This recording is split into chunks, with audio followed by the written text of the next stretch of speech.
Mwenyekiti, pole kwa haya matokeo ambayo umeyapata kwa siku ya leo. Tulivyozungumza kabla ni tofauti na hiki ambacho kimekuja. Tuambie kile ambacho kimewaangusha siku ya leo. Kwanza tumshukuru Mwenyezi Mungu na lazima tukubaliane na matokeo yalivyokuwa. Haikuwa siku nzuri kwetu kwenye vitu vingi ndani ya pitch, lakini mwisho wa siku lazima ukubali kwamba bahati mimi naamini imeangukia Azam FC leo. Tumecheza vizuri, komboja ilikuwa ya hali ya juu, lakini bahati ndogo ambayo wao imeangukia tena kwenye extra time, mistake ndogo tu ambayo ameifanya Baka imeweza kuwapa goli la 3, goli la ushindi. Kwa hiyo tunamshukuru Mwenyezi Mungu na tunataka la kheri kwenye hatua ya finali ilipokwenda. Ni kama kulikuwa kuna kukata tamaa hivi kadri ambavyo muda ulikuwa unazidi kwenda kwa mashabiki pia, lakini kwa wachezaji. Concentration ya Azam ukiangalia walikuwa wanahitaji kwenda kwenye penalty kwa sababu walikuwa pungufu uwanjani. Na sisi tulikuwa tuna push tusiende kwenye penalty, tuna faida kwa watu wengi uwanjani. Moment kama hizo kwenye mpira huwa zinatokea. The more una push, concentration ya kujilinda pia inakuwa ndogo.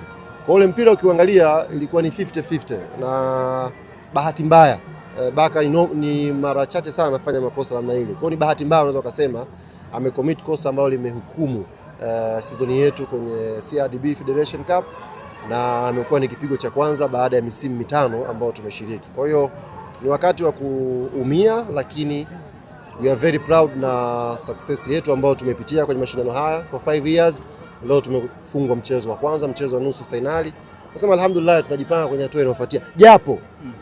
Japo sijaangalia vizuri kwenye TV. Lile goal la Depu ni offside sio offside? Yaani nina mashaka makubwa kulikweli. Kama nyie mtaenda kureview mtatuambia na sisi kama Mohamed Mkono alihukumu sahihi. Mimi nilipo jukwani sikumuona Depu kama yupo kwenye eneo la kuotea. Nimeona ametoka nyuma ya yule Twalibu nafikiri akaenda kafunga ile goal. Sina uhakika, lakini kama basi ametukosea sana.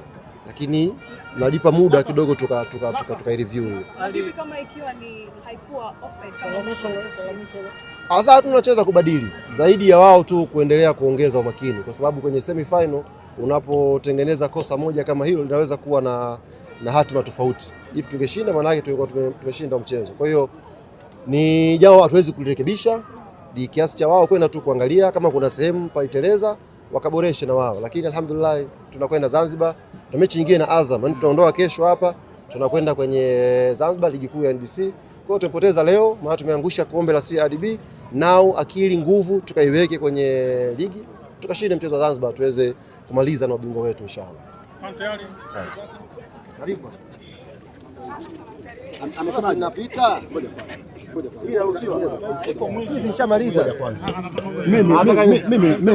Mimi nimewapongeza. Safi, sio kazi nzuri. Jamani kaongea kitu gani kingine labda? Amesema kwamba atajipanga mechi ya Zanzibar kule anawaua. Anajipanga yeye. Dada mbea huyu anakwenda kujipanga yeye. Umesikia alivyosema eti anawaua. Tumeotea. Sawa. Bwana alisema jana nimechukua mashabiki vioo. Leo sasa kwa mara ya kwanza kwa mara ya kwanza leo Thabiti Zakaria anafanya interview. Azam ilikuwa imeshinda. Normally muda kama huu ndo angekuja Ibwe sasa. Kwa hiyo huyu ni msemaji wa kwenye Viki, Faraja ni Ibwe. Leo Ibwe yuko Dar es Salaam, maliza baba. Kwa hiyo ni Viki. Si umeshinda? Nikamwambia umeshinda, maliza. Ibwe si ngoja nimweleze. Elezea waandishi sio mimi. Sio mzungumzaji wa Azam. Nimemwachia Hashim Ibwe. Mimi niko pale juu. Kwa hiyo panapotokea dharura kama hizi ndio naweza nikaongea, lakini sio kwamba mimi imetokea Azam naongea zaka, itakuwa sio sawa.